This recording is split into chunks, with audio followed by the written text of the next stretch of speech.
Welcome to Face Forward, the inspiring change podcast on all things internal communications, engagement, leadership and change.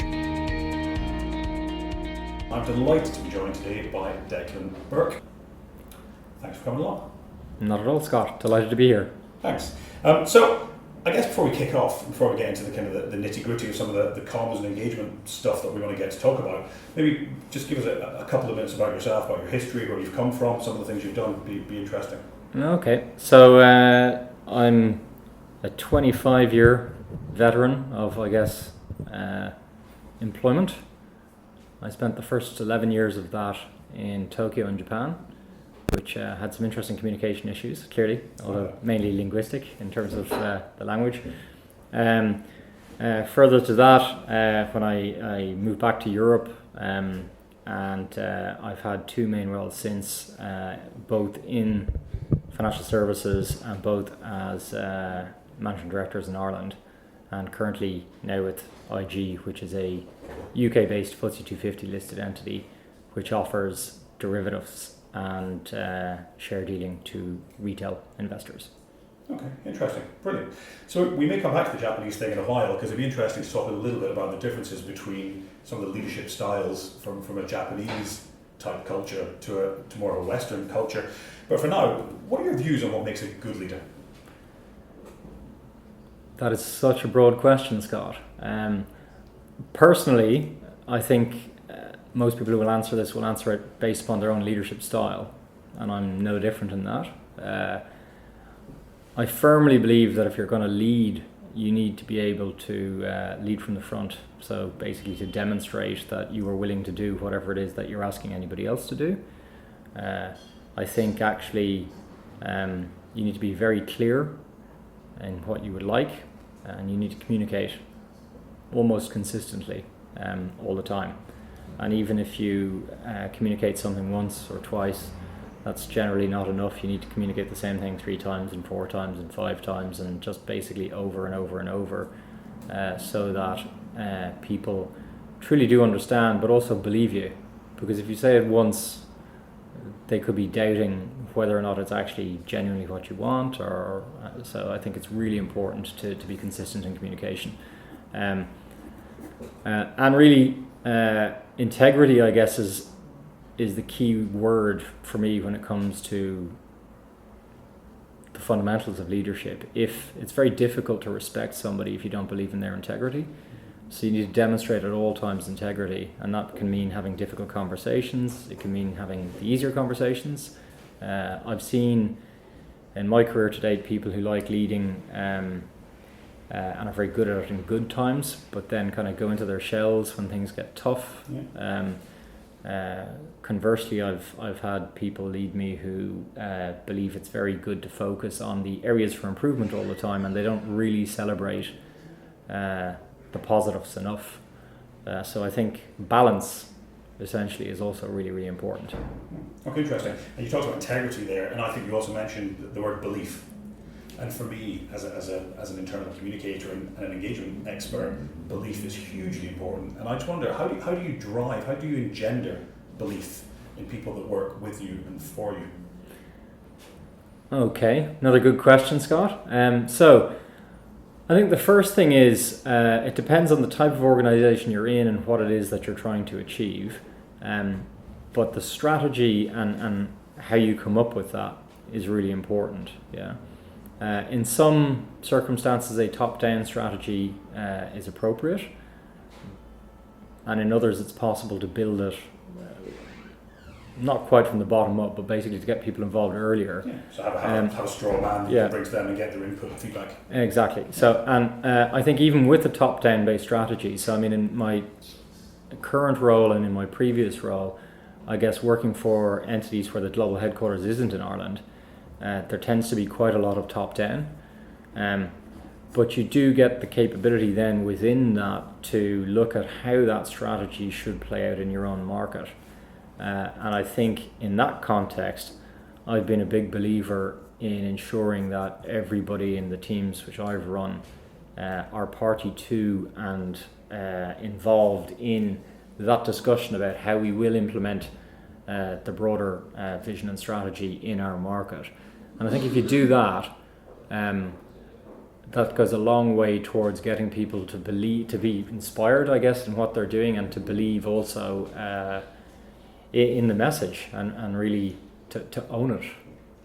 Yeah, and I guess it's that role of a leader to translate, to take that, because I guess the IG worldwide strategy cannot meet specifically and directly the needs of every single market that you operate in, and therefore your role as MD and your peers in the US, parts of the US, or your peers in Asia would have to do a similar job in terms of bringing it to life for their people. Absolutely, yeah. And I mean, so we've been at EMEA meetings where this type of thing has come up, and clearly there are cultural differences everywhere, even differences in work practices and differences in how teams work. I remember in particular, if you look at reward structures then, and how that underpins all of this or helps try and drive the behaviours that you want.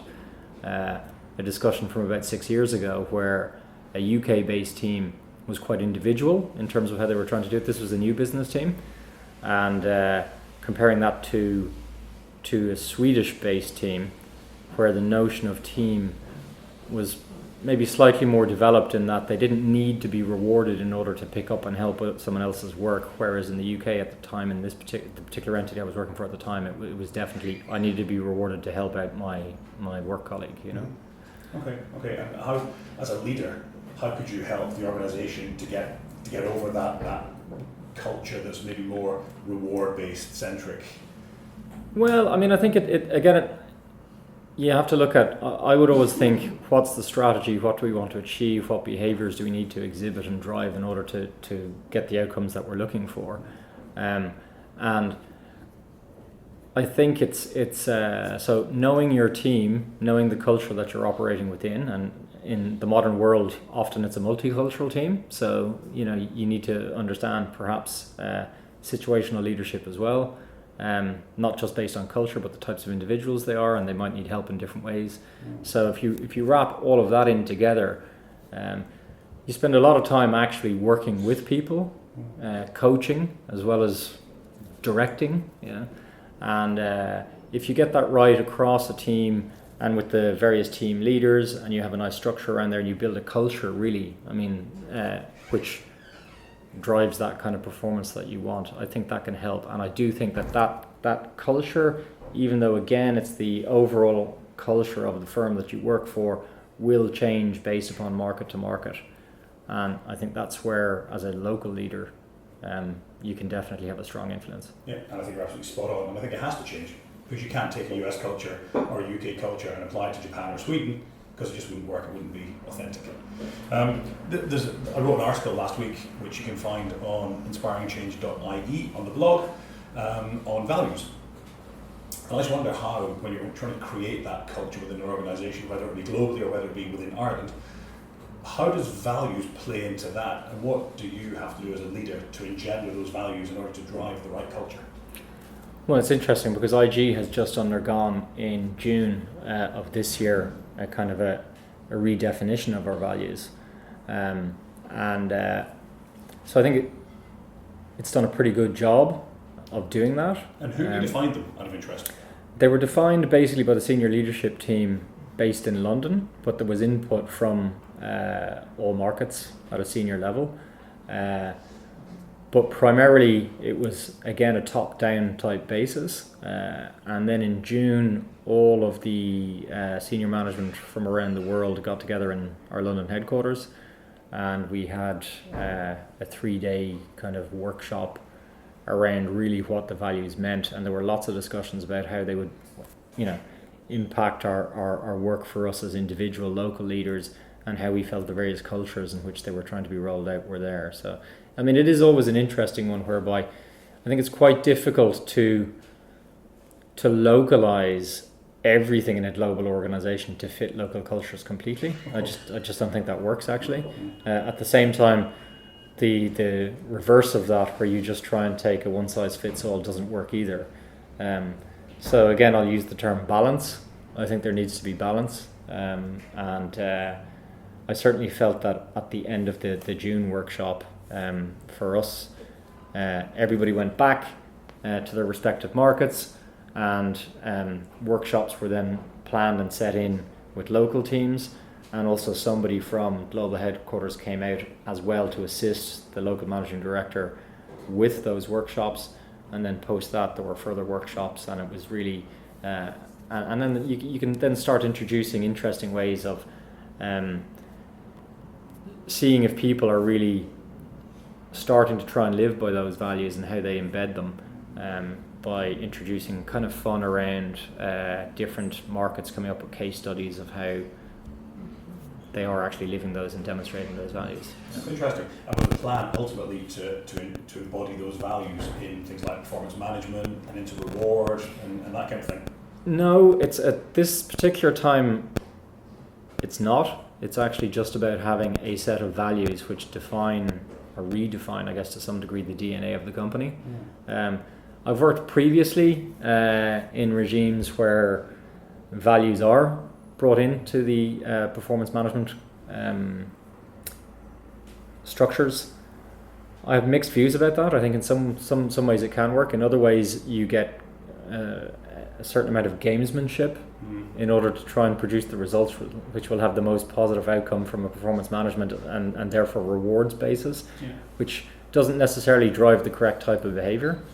So I think it's a very tricky one to, when you're looking at something as broad and as fundamental really as values, to link it to financial reward.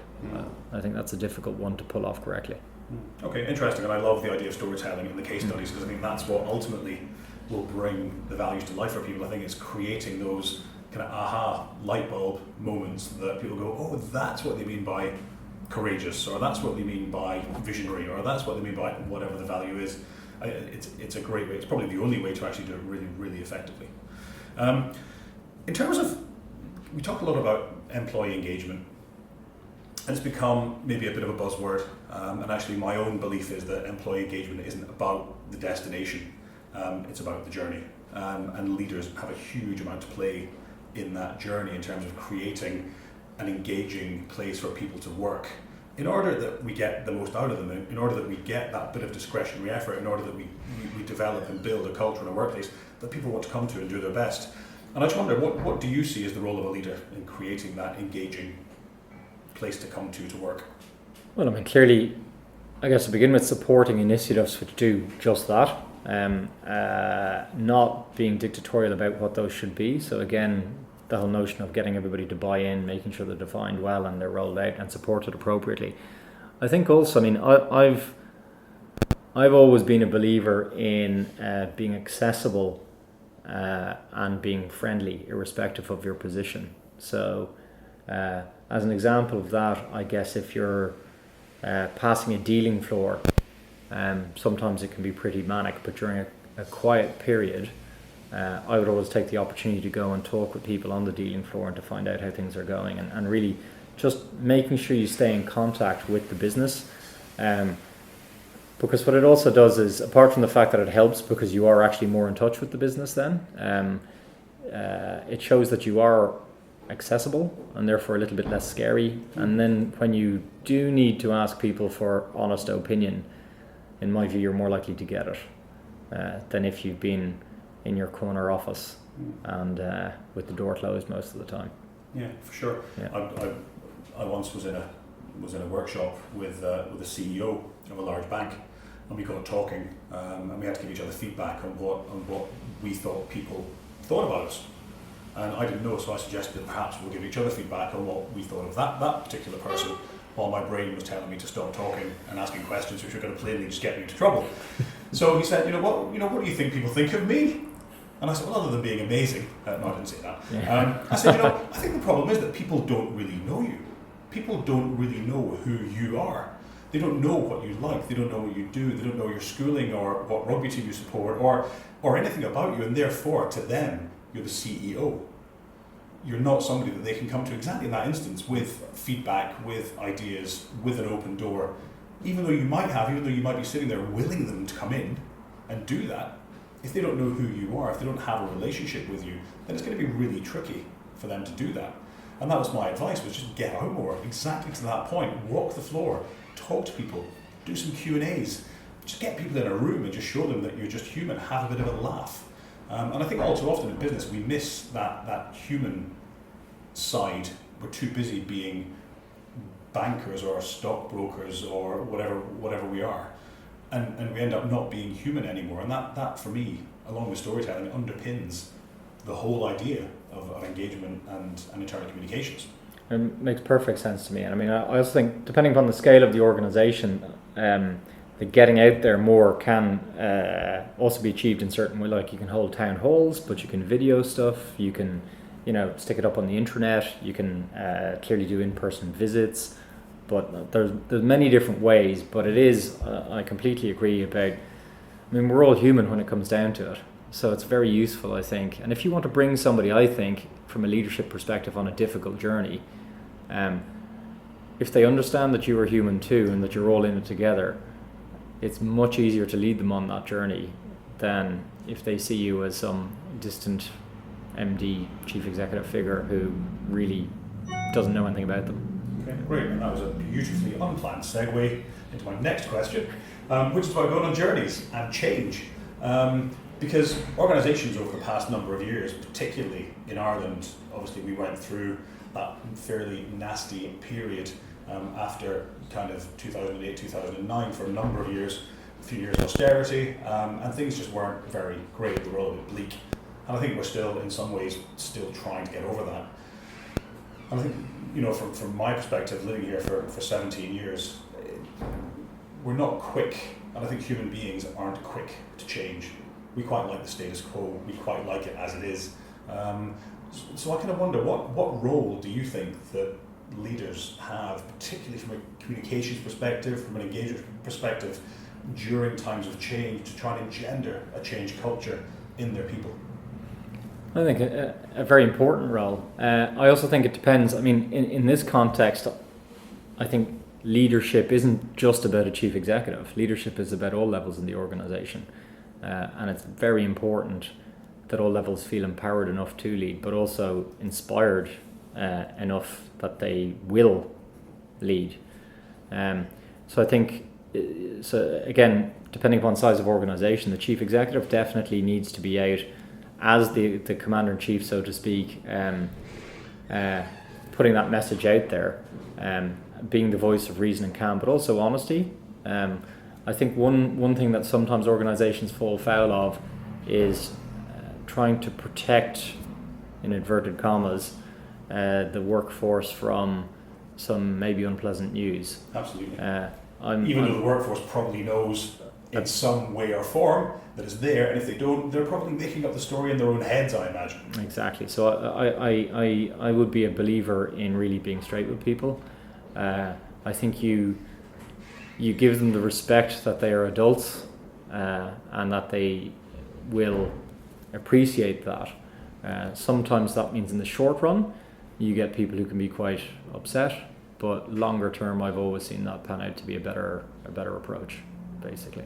I couldn't agree more. And it's interesting you talk about leaders being at all levels in the organisation, and I think for me, I don't know if you agree, that's not necessarily about being a people leader, to borrow your inverted commas, but it's about having people in the organisation who are, maybe during times of change, the go-to people on the floor, because they're the people that support and help and basically bring people through that change journey, not because they're in a hierarchy as a people manager.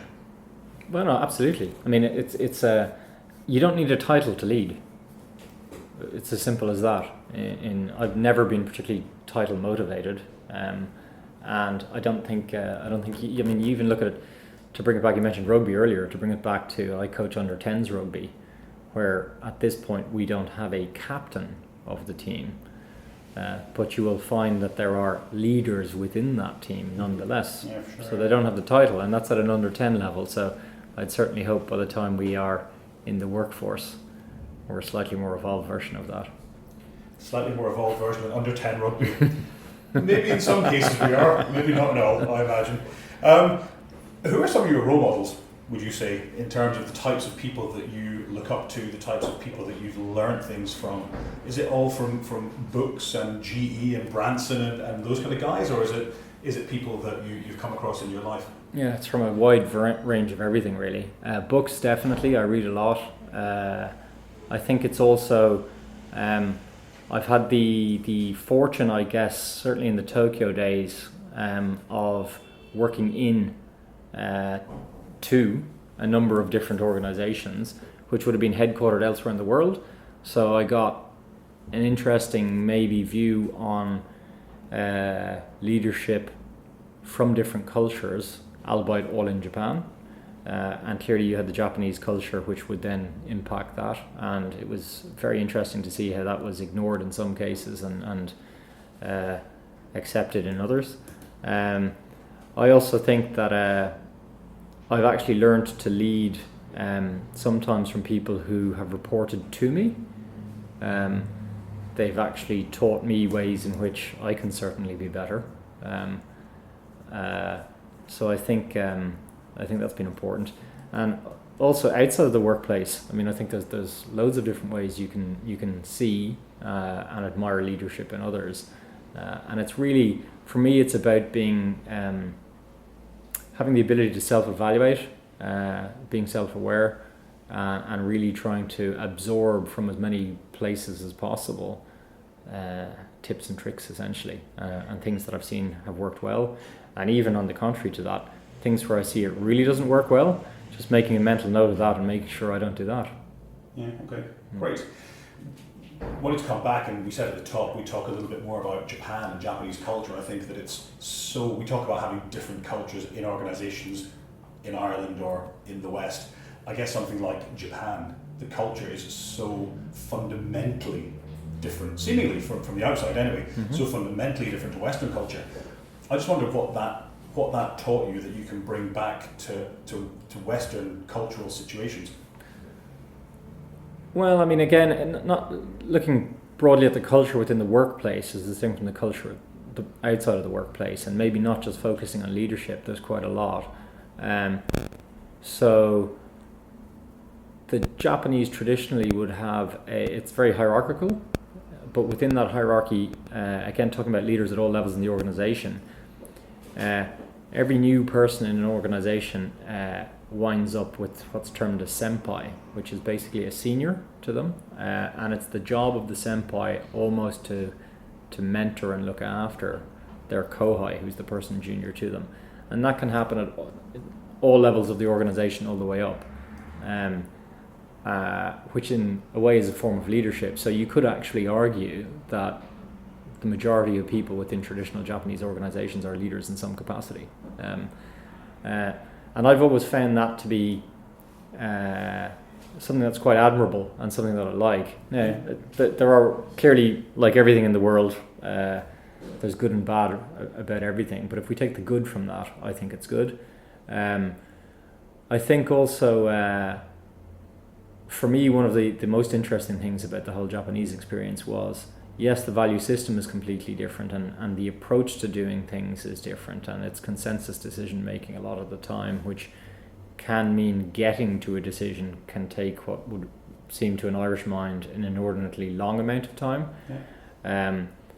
And that can lead to frustrations, I guess, but with the understanding that actually it's the way that works within the Japanese culture for things to do. It's just different. So it's not a right or wrong situation. And I think too much in life, not even in a Japanese type versus Irish cultural type situation, even within an Irish entity where you've got 5 Irish people sitting around a table, the tolerance levels towards other people's mindsets or thinking maybe isn't what it should be. And I think when you go somewhere which is really quite different, you're almost forced to open your mind to that. Or you leave.